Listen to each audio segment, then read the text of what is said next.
I, Abdi, Ibrahim, do solemnly swear that the evidence that I shall give before this committee in respect of the matter before the committee shall be the truth, the whole truth, and nothing but the truth, so help me God. The governor is appearing in the Senate as a result of summons. We must first deal with that before we go to the tabling of management responses and supporting lectures. The governor of Isiolo has been compelled to appear before the Senate by way of summons. That is a power that is granted to the Senate and its committees by the Constitution.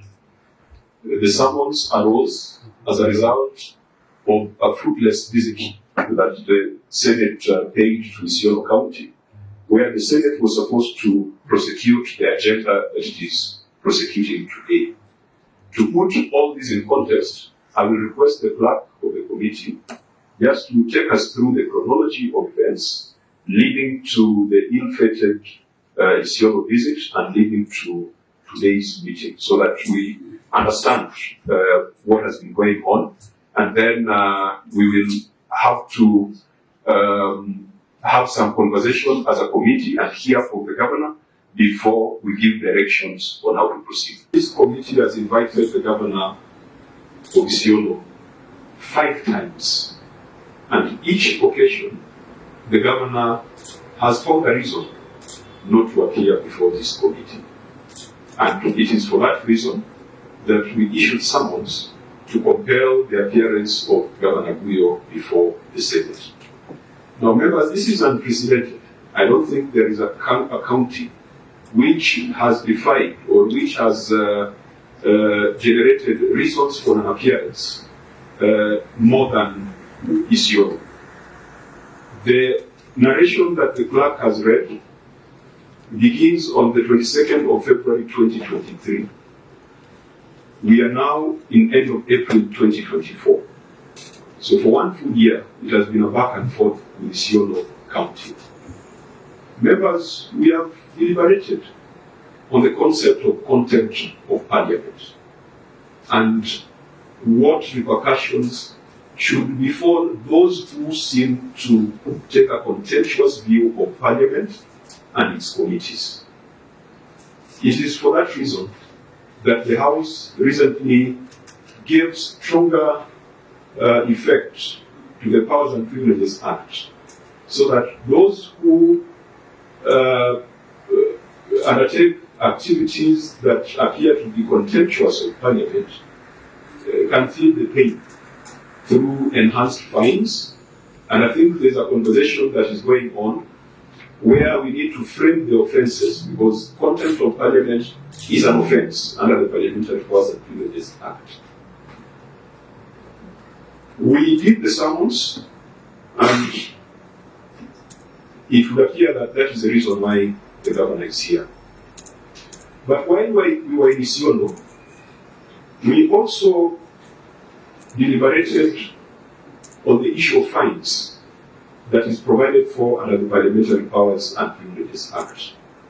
And the Act says, where a person summoned does not appear, or where a person summoned does not satisfy the committee as to the cause of their non-appearance, the committee might impose such a fine, and the fines are clearly spelled out in the Parliamentary Powers and Privileges Act.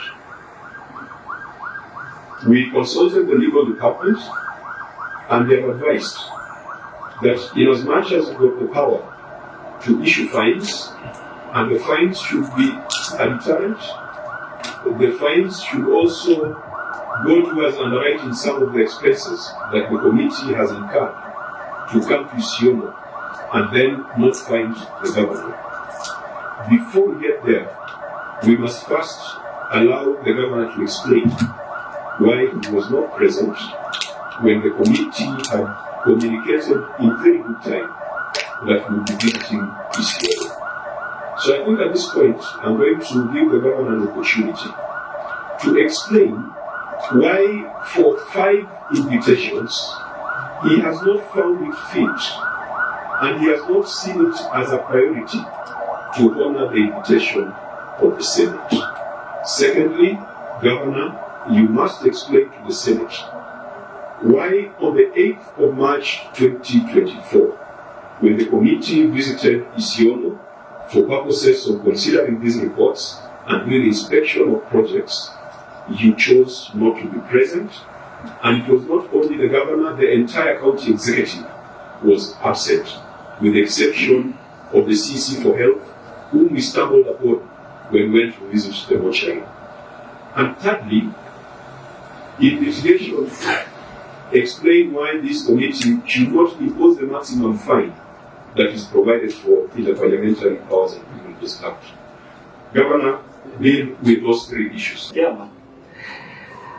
First, I want to thank this committee for their magnanimity of acceding to many of my requests, which I requested the Senate committee to reschedule the invite to the Senate.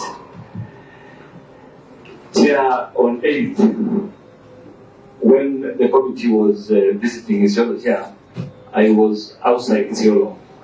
I asked for committee to schedule the meeting, but when the decline came, I was already out of Isiolo here, and I could have not met into the meeting with the Senate and the Isiolo County. And also, my county executive in Mombasa said for a few individuals, including the deputy governor who was on the site, he tried to join the Senate, but unfortunately he wasn't given the list because senators were already angry with me. Chair, as you know, I was a legislator before. I was an MCA in Nairobi for 10 years.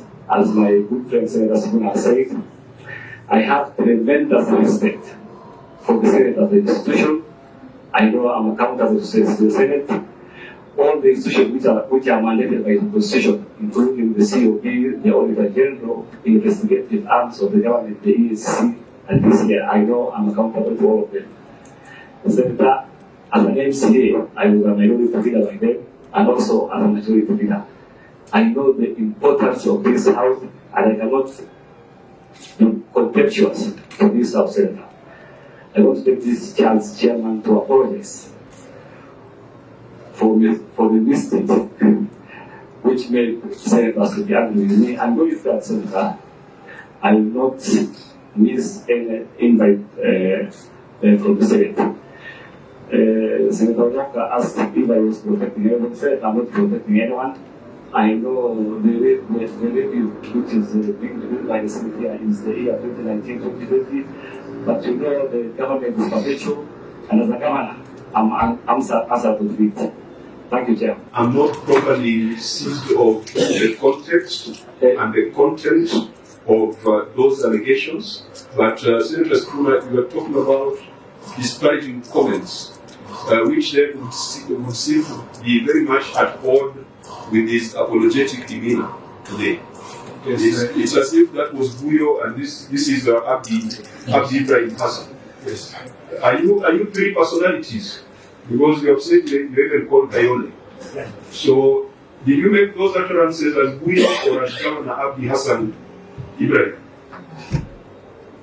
Chair, the utterances were unfortunate, and that's the reason why I apologize. And humbly apologize to this committee, and I can assure you going forward, I'll work very closely with the CPAC committee and the Senate at large. Thank you, Chair. The delegation that came to Isiolo was not just the Senate. We had the Treasury, we had the OAG, we had representatives from Public Works, from Ministry of Health, COB. It was a huge delegation. And I think that is not an expense that should go unaddressed. But before we get to that, let me ask the Senator of Isiolo if she has something to say. Yeah, thank you very much. I welcome the team from Isiolo. I want to make, or maybe to hear from the governor and his team, a concern that is affecting my position as Senator for Isiolo. I know very well the role of the senators is to carry out oversight. But I'm facing a lot of challenge as a Senator for Isiolo. And that is why those name callings, more specifically, was coming to me.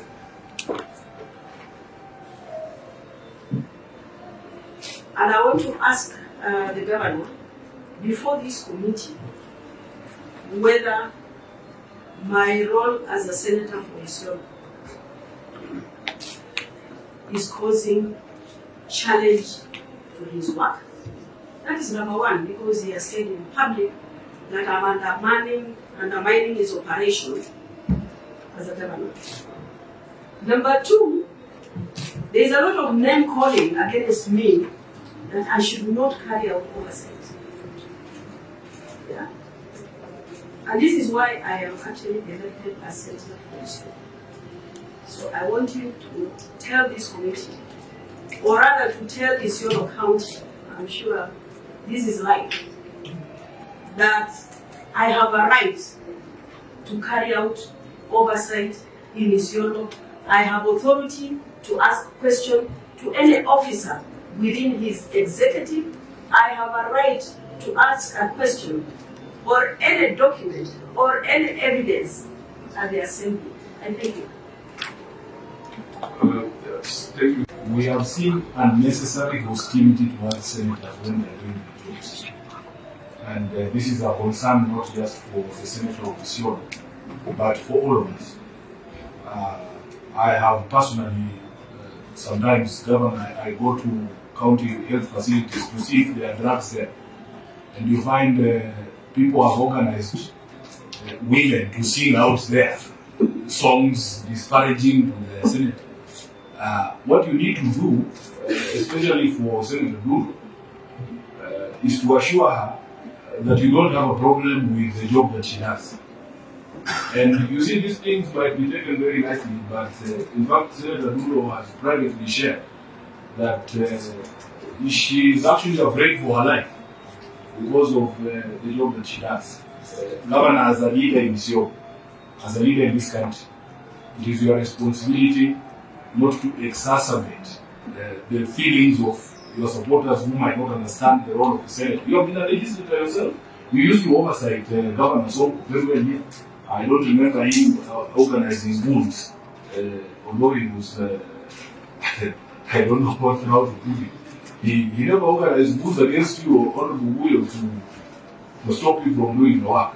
So I think the assurance, we like the tone that you have begun with, the assurance that we want, and Senator Dulu has invited you to take advantage of the national media, the people who are watching from Isiolo, to guarantee that you don't have a problem with Senate doing its job or Senator Fatuma Dulu doing her job. In fact, we should be facilitating the Senate to be able to know the programs in your county. She is supposed to be the biggest ambassador for Isiolo. I don't understand, Chair, why governors don't understand that we are actually their biggest ambassadors in Nairobi. I should be able to stand and say, my governor is doing this. Like this morning, the governor of Nairobi has taken time to sit all of us as members of parliament in Nairobi to explain to us the disaster response his government has put in place, so that I can also explain to the people, yes, he has done this, he has done that, these are the shortfalls. Why doesn't that relationship exist in Isiolo? Why should Senator Dulu feel like she's an enemy if she's doing her job? So please address those concerns. I want, and today I would really want you to be candid with us. It helps, because our job is not to fight you, because then we are fighting devolution. But you see, when I am not holding you to account, and your senator has come up and said, the governor is actually not even allowing me to raise the issues which I feel are important. So the question I'm raising is, why have you disagreed without being personal? I really mean professionally. And number two, and it's not just you, I'm sorry I have to make this confession. Many of the governors don't want to work either with the senators who've been elected with them, or even the women reps, or even the members of parliament. And yet for us, we feel like when we are all together as a team, that is how you end up helping your people, and there's less noise, and that can, I want you to explain that, Lisa. Thank you. Chair, I respect the work of Senator Fatuma as a senator for Isiolo. I know her constitutional mandate. I know what it entails. I respect that and I'll continue to respect it. And we will work together closely going forward. Thank you, Chair. I think I've condensed everything in a very brief answer. Thank you, Chair. When you took that oath, you swore to protect and defend the Constitution. So we cannot come out of this meeting looking like we are pleading with the governor of Isiolo to do the right thing. We cannot plead with you. We must direct you. And I've seen you have come with your county attorney and other people, and I want when you go back, you reflect on certain constitutional provisions so that it does not appear like tunakubembeleza. We are not. We are directing you because that is what you swore to defend. And you must reflect, starting from Article 10, on national values and principles of governance that talks about good governance, transparency, and accountability. And that is why this committee was established. You must reflect on the constitutional provision on the role of Senate. That is the oversight role that Senator Dulo plays. You must reflect on Article 73 on leadership and integrity, which says that authority assigned to a state officer vests in the state officer the responsibility to serve the people rather than to rule them. You are not the ruler of Isiolo. You are the governor of Isiolo, bound by the Constitution of Kenya. You must reflect on Article 174 on the objects of devolution. Devolution was not to create small empires in 47 counties. Devolution was supposed to bring services closer to people. And finally, you must also reflect on the principles of public finance, prudence and responsibility. The Senate is not asking you to do anything extra constitutional. The Senate shall never beg you to do the right thing. The Senate expects you to do the right thing. And if you've got a good familiarity with the Constitution, you will realize that the things that your senator has been doing in terms of oversight, in terms of calling for documents, calling for records, are fully supported by the Constitution of Kenya. So let it go on record that the Senate did not plead with the governor, but the Senate directed the governor to follow the Constitution that he swore to defend. Nobody is more fluent in these matters more than Senator Omtata. Senator Omtata.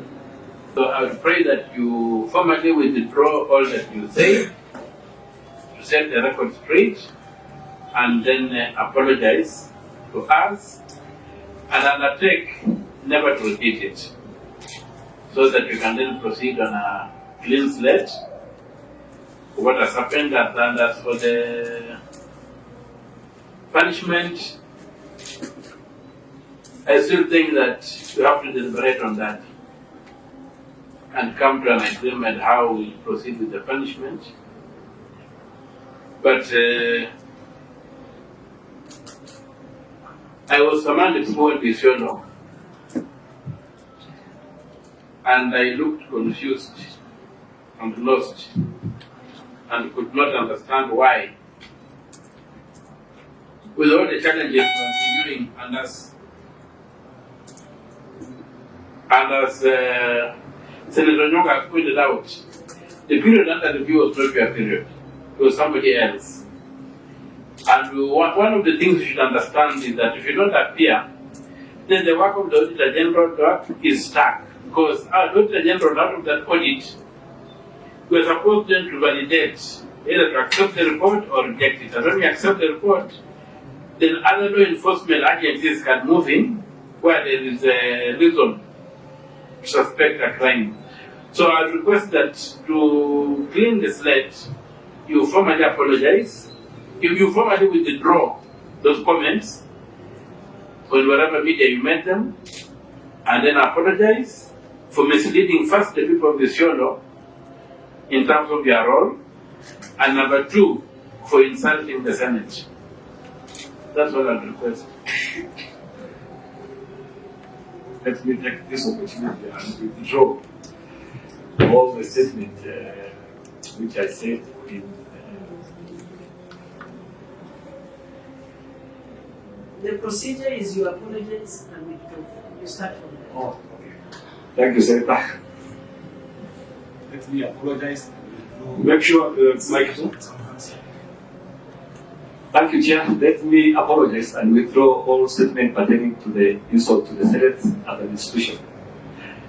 And I also want to say, Chair, I was elected in this city for 3 terms. I know I'm supposed to be a servant, not a ruler, as you have said, and I will take directive from the Senate. Thank you, Chair. We then must agree. I'm just looking at the Parliamentary Powers and Privileges Act. There are things that members want us to encourage that we don't just drop here in this meeting. There is a recourse when someone makes contemptuous or belittling comments about the Senate and its work. There are other avenues for seeking redress and making sure that that person is held to account.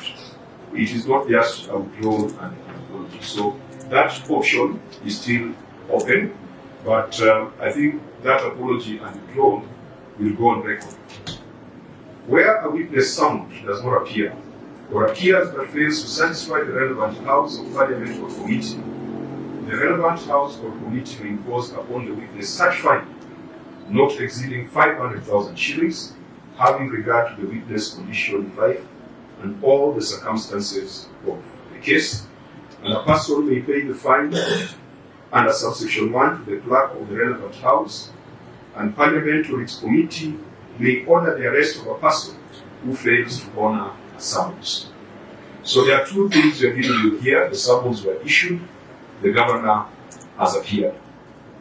We have asked the governor to explain the circumstances behind the 5 missed meetings, and particularly the visit by the committee to Isiolo. He has been apologetic. I think he has chosen the easier road of apologizing and withdrawing. But he has not really given us an insight on the challenges that have led to non-appearance before this committee for an entire calendar year. Members, we must make a decision whether the explanation or even the appeal for clemency by the governor is sufficient to underwrite the losses, financial, and the damage reputational that this committee and the Senate has suffered in the hands of Governor Abdi. And I want to put the question that this committee should not be seen to be weak and scared to make the decisions that Senator Sifuna was calling upon the Speaker to make last week. We seem to be scared to impose and pronounce ourselves when cabinet secretaries defy invitations to Parliament. We seek to be too soft and too good. And as a result, people are taking parliamentary business as optional rather than as part of their core constitutional mandate. And I want to put to the members that we consider the imposition of that fine to underwrite the fiscal losses and reputational damage that this committee has suffered. We have 2 points. One is attendance, the other one is utterance. Governor apologized on the utterance. What we are discussing is attendance to the committee, appearing to the committee. Because when the clerk read through all those unattendance, to me, where I'm sitting, he has to pay the 500. Why I'm saying this, Senator Sifuna also coming on that. On Friday, is it on Friday? Yes. We have a meeting with a joint and both houses to discuss on the issue of strike. The key stakeholders are the COG, the governors, and they are not appeared. I'm not saying directly to I'm not accusing the Isiolo. but the key county issues who's supposed to answer everything is supposed to be the governor. So if the governor does not take priorities of what to handle, I don't think to where I'm sitting, out of 47 counties, maybe we can even vote off the devolution chair. Because in each offices, we're supposed to answer, we must be answerable to the Senate on counties issue. So to me, let's differentiate between the utterance and attendance. So I accept and I am with the governor to pay the 500 penalties. Just the way my Secretary General has said that when he was in charge yesterday, unless, Governor, you're faking it, then I think it's an honor to apologize the way you did. I would have wished that you actually apologize also, and I think you did it also to Madam Bulo. The only issue that we have that is outstanding, and I think that is what is most probably making Madam Bulo uncomfortable and a few of us, is that we have already set a precedent legally. What do we do with the governor who has refused to attend these committee meetings once, twice, 3 times, and up to 7 times? What do we do? And in that case, I would want to support Madam Miriam that the fine of 500,000, and allow me to say this, I don't know what happens to you people in Nairobi, even Sakaja is having the same thing. He has been fined, I don't know, 7 times.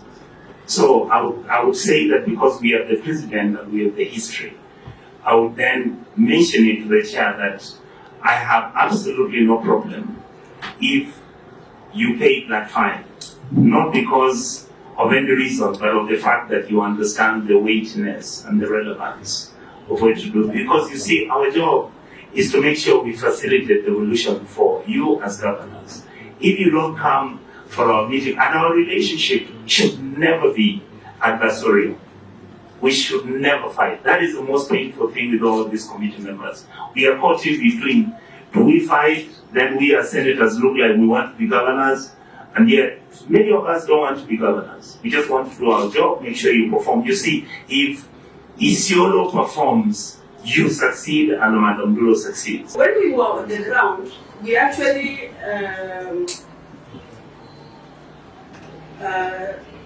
agreed or resolved as a committee that we are going to summon him, and we have also charged him. That was delayed, if I'm not wrong, by the legal department of the Senate, because they said the fine will come when he appears. So for me, the fine still stands. If we really feel that the reasoning he has given is not convincing. So personally, I want to say that this committee has already made a resolution to find the governor in Isiolo. Thank you. I want the people of Kenya to know who is standing for the Constitution, with the Constitution, for accountability, with transparency, and standing with the people of Isiolo. What I did was to put a question. I did not say that that is my decision. I put the question. I have listened to members. The majority of the members feel that that contempt cannot be purged by a simple apology. And that is why we have those provisions in the Parliamentary Powers and Privileges Act. I just want to encourage members. I have heard you. And the views of the majority, even if you don't count the chair, points toward purging that contempt through the way of a fine. Even in high school, if you are caught smoking, the way Senator Sifuna was always being caught, then you say that now you have apologized, you'll be taken back to class. It does not work like that. Viboko utapewa, suspension pia utapewa. The apology was not about the non-appearance in Isiolo. The apology was for the comments that were made out there. To purge the non-appearance in Isiolo, what the governor must then demonstrate is, I traveled, this is my travel documents, this is my passport, this is the invitation to the meeting that I've gone for. There has to be something before us. There is absolutely nothing. What the governor said is that he apologizes, going by the majority views of the committee, because the act says the committee may, not the chair may, the committee may impose such a fine. I will go with the majority views of the committee that the committee imposes a fine on Governor Guyo to purge that content up to the maximum of 500,000. Fortunately, he has come before it has been enhanced to 2 million. And I think that then is the resolution of the committee from the conversation we have had. The minority have had their say, the majority have had their way. Clerk, you will proceed to communicate that formally and give the governor the requisite time frame for settlement of that fine.